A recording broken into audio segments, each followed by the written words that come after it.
come back. Dr. LMadu, and the topic is Iran, from revolution to nuclear ambition.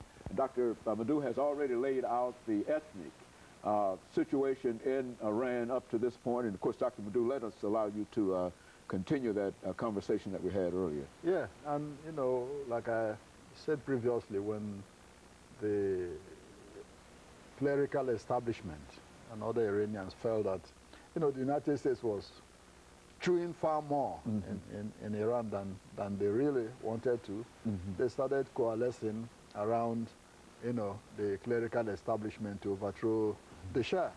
And of course, one of those, the Shah's strongest opponents was Ayatollah Khomeini, you know, who was expelled from Iran, and he went to live in Najaf, Iraq, under Saddam Hussein.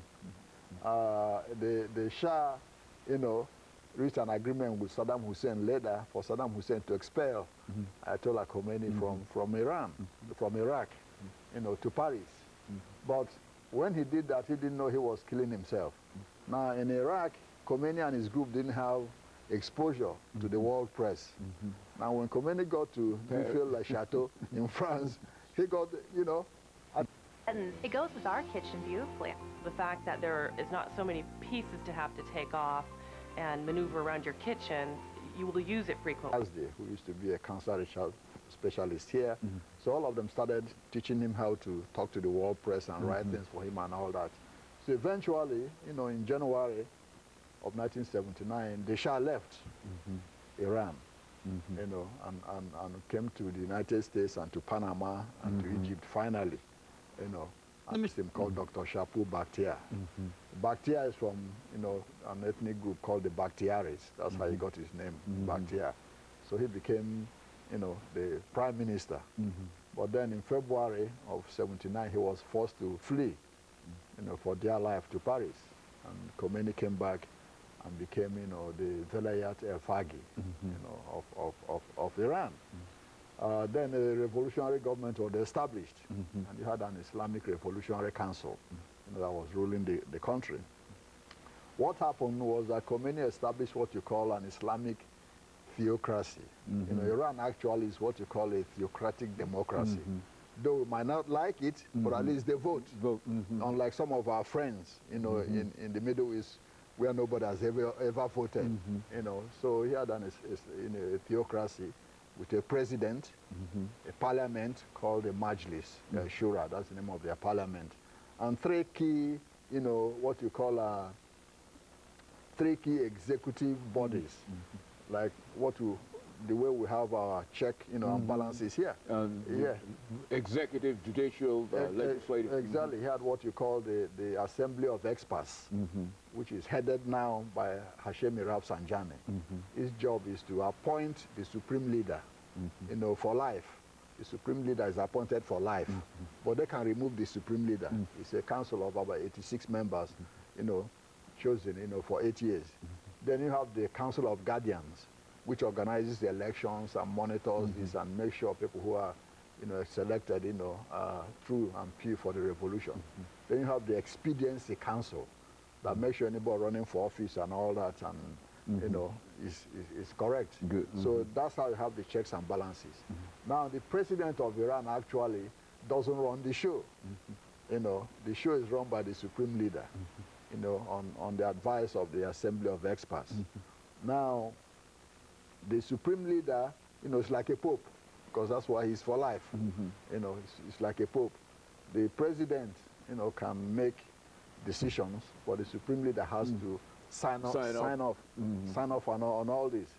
Initially, when the revolution came into being, Khomeini didn't want any person with a religious background to be president.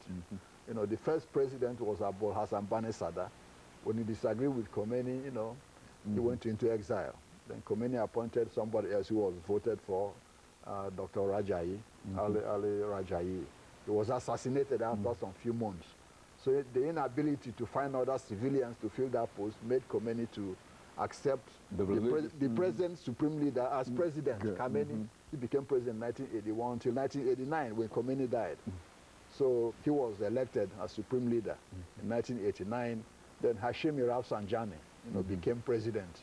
He's a mullah too at that time. Then after him, Hatami became president. Then after Mohammed Hatami, you have Ahmadinejad.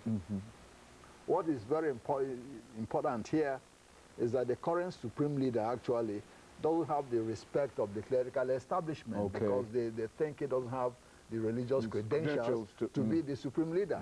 You see, he was, when he became this, and he was what they call the Hujjatul Islam.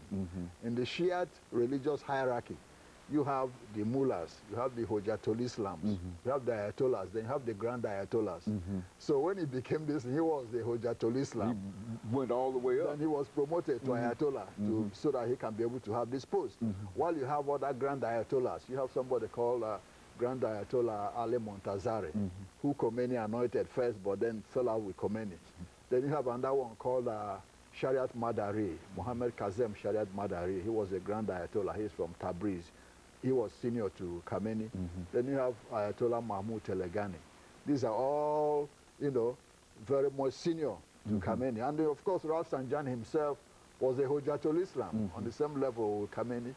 So that up to today, a lot of that establishment still feel that bitterness that's a part of that. Exactly, that he's not qualified to be the supreme leader. Having said that, the revolution in itself led into the conflict between Iran and Iraq. When people are wondering why did they start fighting in the first place, it led directly into the conflict. When Khomeini went back, he never forgot being kicked out of Najaf by Saddam Hussein. He still had that animus and anger. So what happened when he went back, he started talking about overthrowing Saddam Hussein, calling him an infidel and all that. And Saddam Hussein started preparing to attack Iran in order to forestall the revolution, in his track. In his country, he was trying to protect himself. That's correct, because 60% of the Iraqi population is Shiite, which is the majority in Iran. So they could make trouble for Saddam Hussein. And that's how, part of how, the Iran-Iraq war started in reference to that. And of course, we'll pick up at the end of the beginning of next segment, Dr. Madu. Of course, we'll be back with our audience following this very, very short commercial break.